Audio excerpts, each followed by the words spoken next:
नमस्कार, मेरा नाम है डॉक्टर पुरु धवन और आज इस video food bad for kidney के अंदर मैं आपको बताने वाला हूँ उस फूड आइटम्स के बारे में जो किडनी को बिल्कुल भी पसंद नहीं होता। अगर कोई पेशेंट इसका ज़्यादा सेवन करता है तो उसका सीधा सीधा बुरा असर उसकी किडनी की हेल्थ पे पड़ना शुरू हो जाता है। तो जानने की कोशिश करते हैं कि कौन सा फूड खराब होता है और क्यों खराब होता है। अगर आपकी किडनी खराब हो रही है तो आपकी बॉडी में किडनी खून को साफ नहीं करवा रही है और खून को साफ ना करने की वजह से बॉडी में वेस्ट मटेरियल किडनी यूरिया इकट्ठा हो रहा है। अगर ऐसा पेशेंट अपने खाने के अंदर नमक की मात्रा ज़्यादा लेता है तो किडनी को और ज़्यादा नुकसान सहना पड़ता है, क्योंकि 40% जो किडनी खराब होती है उसके पीछे कारण हाई ब्लड प्रेशर होता है। अब अगर आपको हाई ब्लड प्रेशर है, किडनी खराब हो रही है और आप नमक का सेवन ज़्यादा करेंगे तो ये समझना मुश्किल नहीं है कि नमक के ज़्यादा सेवन करने की वजह से आपकी किडनी पे दबाव बनेगा, बीपी बढ़ेगा और किडनी और तेज़ी से खराब होगी। किडनी लेवल, यूरिया लेवल और तेज़ी से बढ़ेगा। तो पहली चीज़ हमने ध्यान में क्या रखनी होती है कि आपको अपने खाने के अंदर नमक की मात्रा कम लेनी होती है। इसी तरह से जो दूसरी फूड आइटम है वो है शुगर। अगर एक किडनी फेलियर का पेशेंट मीठा बहुत पसंद करता है तो ज़्यादा मीठा लेने की वजह से शुगर लेवल हाई रहते हैं। अब जब शुगर लेवल हमारी बॉडी में हाई रहते हैं तो सबसे पहला असर वो हमारे हर बॉडी के सेल पे डालता है कि उसके अंदर जो हीलिंग प्रोसेस है वो स्लो डाउन हो जाता है। अब किडनी को भी अपने अंदर हील करना है, अपने अंदर सुधार लेकर आना है और अगर शुगर लेवल हमारे ज़्यादा बने रहेंगे तो इस प्रोसेस के अंदर हिंड्रेंस पैदा होती है। और शायद आप ये नहीं जानते होंगे कि 40% जैसे बीपी की वजह से किडनी खराब होती है, इसी तरह से 40% किडनी हाई शुगर लेवल की वजह से डायबिटिक नेफ्रोपैथी की वजह से खराब होती है। तो अगर हम अपने शुगर लेवल को ठीक रखते हैं तो हम बीमारी से बच जाते हैं, और अगर हम बीमार ऑलरेडी हैं और शुगर को कंट्रोल में रखते हैं तो हाई शुगर लेवल की वजह से हमारी किडनी का नुकसान कम या ना के बराबर हो जाता है। इसलिए खाने में से शुगर को निकालना ज़रूरी हो जाता है। अब चलते हैं तीसरी फूड आइटम के ऊपर, वो है तंबाकू।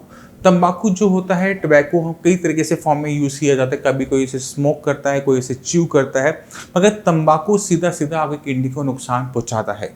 क्यों पहुंचाता है, कैसे पहुंचाता है, उसको समझने की कोशिश करेंगे। जब कोई इंसान तंबाकू च्यू करता है तो क्या होता है, उसे अच्छा लगता है, उसका ब्रेन को अच्छा लगता है। क्यों अच्छा लगता है?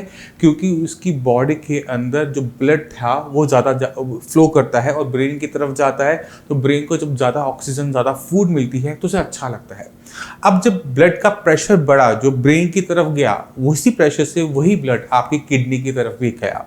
अब किडनी में जब आपका जो स्ट्रक्चर है, अगर आप ध्यान से देखेंगे तो बहुत ज़्यादा डेलिकेट होता है, बहुत पतली पतली वेसल्स होती हैं। अब इन वेसल्स को हाई प्रेशर को सहना पड़ता है।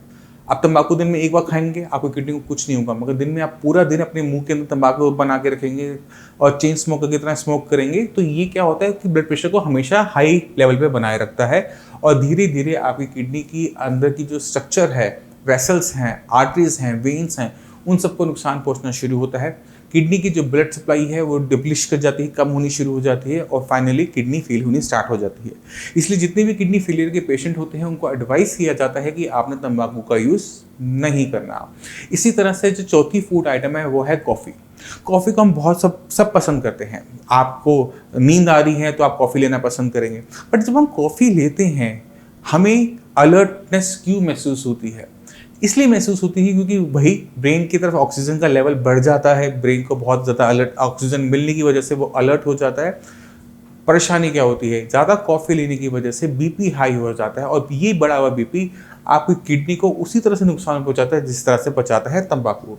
इसी वजह से जितने भी किडनी फेलियर के पेशेंट होते हैं उनको चाय एंड कॉफ़ी दोनों ही मना होती है कि आप ना चाय का सेवन करेंगे ना आप कॉफ़ी का सेवन करेंगे। मगर हमारी हैबिट होती है, हमें कुछ ना कुछ चाहिए होता है। अब हमारी अगर हैबिट लगी हुई तो कुछ ना कुछ चाहिए, तो ऐसे पेशेंट के लिए हम एडवाइस करते हैं कि आप ग्रीन टी ले सकते हैं। ग्रीन टी में ना आप दूध डालेंगे ना चीनी डालेंगे, आप ग्रीन टी को लेंगे तो आपकी किडनी उस मामले में सेफ हो जाती है कि इसे किसी टाइप का नुकसान नहीं होता। दूसरा, ग्रीन टी का फ़ायदा क्या होता है कि इसमें एंटीऑक्सीडेंट ज़्यादा होते हैं। एंटीऑक्सीडेंट होने की वजह से ये हमारी पूरी बॉडी के लिए हेल्पफुल रहता है और जब वो हमारी बॉडी के लिए अच्छा है तो वो हमारी किडनी के लिए भी अच्छा है। तो इन चीज़ों का हम ध्यान रखेंगे। अब चलते हैं अपनी फिफ्थ फूड आइटम के ऊपर, वो है गुड़। अगर किडनी फेलियर का पेशेंट गुड़ का सेवन करता है तो उसकी गुड़ की सेवन की वजह से उसकी किडनी को नुकसान पहुंचता है, उसकी बॉडी को नुकसान पहुंचता है, उसके हार्ट को नुकसान पहुंचता है। क्यों पहुंचता है उसको समझने की कोशिश करेंगे। गुड़ जो बना होता है वो गन्ने से बना होता है। गन्ने का जूस निकाला जाता है, उसे सुखाया जाता है और उसमें से छोटी सी अमाउंट में गुड़ निकाल लिया जाता है। यानी अगर हम गुड़ खा रहे हैं तो बेसिकली हम पूरे गन्ने को अपने बॉडी के अंदर लेके जा रहे हैं, क्योंकि ये जो छोटे से गुड़ के अंदर पूरे गन्ने के सारे मिनरल्स जा रहे हैं। तो उसमें मिनरल्स के अंदर एक मिनरल होता है पोटेशियम। पोटेशियम हमारी बॉडी में हमारी मसल्स को ताकत देता है, मगर अगर इसकी मात्रा हमारे शरीर में ज़्यादा हो जाए तो हमारी मसल्स के अंदर ये फटीग, थकावट पैदा करता है।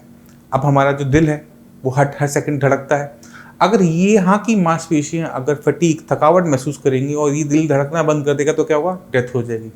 इसी वजह से किडनी फेलियर के पेशेंट को गुड़ की परमिशन नहीं होती, क्योंकि गुड़ के अंदर पोटेशियम की मात्रा ज़्यादा है और ज़्यादा पोटेशियम शरीर में जाएगा तो आपकी मांसपेशियों में, आपकी दिल की मांसपेशियों में थकावट पैदा करेगा और आपको हार्ट अटैक आ सकता है। इसी वजह से गुड़ का सेवन नहीं होता। मगर जिन पेशेंट के क्रिएटिनिन लेवल, यूरिया लेवल नहीं बढ़े हुए, उनके लिए गुड़ अच्छा है, मगर किडनी फेलियर पेशेंट के लिए अच्छा नहीं है।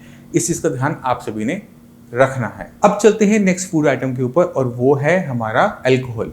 अल्कोहल ओकेजनली कभी नुकसान नहीं पहुंचाता जब आप हेल्दी हैं तो, मगर अगर आप किडनी फेलियर के पेशेंट हैं, आप अल्कोहल का सेवन करते हैं, तो अल्कोहल की वजह से हमारी किडनी को हाइपर ड्राइव में जाना पड़ता है। क्योंकि जब भी हम अल्कोहल लेते हैं तो हमें यूरिनेशन या तो बढ़ जाती है या फिर यूरिन आना कम हो जाता है। दोनों ही कंडीशन के अंदर किडनी को ज़्यादा काम करना पड़ता है, किडनी को हाइपर ड्राइव में जाना पड़ता है, और जो हमारे ब्लड के अंदर अल्कोहल की मात्रा बढ़ती है वही हमारी किडनी को नुकसान भी पहुंचाती है। इसी वजह से किडनी फेलियर के पेशेंट को किसी भी टाइप के अल्कोहल का सेवन नहीं करना चाहिए। अगर हम करते हैं तो हमारी किडनी को सीधा सीधा नुकसान पहुंचता है। अब चलते हैं अपने नेक्स्ट फूड आइटम के ऊपर, वो है हैवी रेड प्रोटीन। देखिए, खाने के अंदर प्रोटीन बहुत ज़रूरी है, क्योंकि हमारा पूरा का पूरा शरीर प्रोटीन का बना हुआ है। हमारी आईज, हमारे एयर, हमारे नेल्स, सब कुछ, इंजाइम, सब कुछ प्रोटीन का बना हुआ है। तो बॉडी की रिक्वायरमेंट प्रोटीन की है। हम इसे अलग अलग तरीके से पूरा करते हैं। कुछ पेशेंट दूध लेते हैं, कुछ पेशेंट दालें लेते हैं, कुछ अपना एग्स लेते हैं, कुछ अपना मीट, चिकन, फिश पसंद करते हैं। मगर एक कैटेगरी मीट की वो होती है, प्रोटीन की वो होती है जिसे हम हाई इंटेंसिटी प्रोटीन, या जिसे हम रेड मीट भी कहा जाता है। रेड मीट ओकेजनली कभी नुकसान नहीं पहुंचाता, मगर अगर आपको हैबिट, आपको बहुत पसंद है कि आप बीफ खा रहे हैं या फिर आप मटन खा रहे हैं, तो ये जो रेड मीट ज़्यादा कंजम्पशन करने की वजह से हमारी किडनी पर असर आता है। तो अच्छा ये होता है कि आप रेड मीट का जो सेवन है ओकेजनल कीजिए, डेली बेसिस पे मत कीजिए। अगर आप डेली बेसिस पे करेंगे तो ज़्यादा अमाउंट में प्रोटीन रेड मीट लेने की वजह से क्या होगा कि किडनी को ज़्यादा काम करना पड़ता है, उसमें जो हमारी दूसरी जानवर की जो गंदगी होती है उसको बाहर निकालने के लिए। और जब इतना ज़्यादा काम किडनी को करना पड़ता है day by day, daily basis पर, तो उसका सीधा सीधा असर हमारी किडनी पे पड़ेगा। किडनी काम करना कम कर देगी और हमारे लेवल क्रिएटिनिन के, यूरिया के बढ़ जाते हैं। तो हमने ध्यान क्या रखना है कि अगर हमने अपनी किडनी को हेल्दी रखना है तो रेड मीट का सेवन कम करना है, ओकेजनल बेसिस पे करना है, डेली बेसिस पे नहीं करना। मैं उम्मीद करता हूँ इस वीडियो से आप सभी समझ गए होंगे कि किडनी को नुकसान हो सकता है अगर हम कोई चीज़ गलत तरीके से करते हैं। कभी कभी हमारी वो फूड हैबिट्स होती हैं, कभी कभी वो हमारा बैड हैबिट्स होती हैं। तो हमने दोनों ही चीज़ों का ध्यान रखना है, फूड और हैबिट्स दोनों का ध्यान रखेंगे कि कोई भी चीज़ एक्सेस में नहीं करेंगे जिससे हमारी किडनी को नुकसान हो और किडनी को किडनी फेलियर की तरफ जाना पड़े। फिर भी आपके माइंड में कोई भी डाउट हो, कुछ भी पूछना चाहते हो, तो नीचे दिए नंबर पे कॉल कर श्रेयास की डॉक्टर से आप फ्री ऑफ कॉस्ट कंसल्टेशन ले सकते हैं। आप अपॉइंटमेंट लेकर मुझसे जाकर मिल सकते हैं। अब इसी के साथ चलने की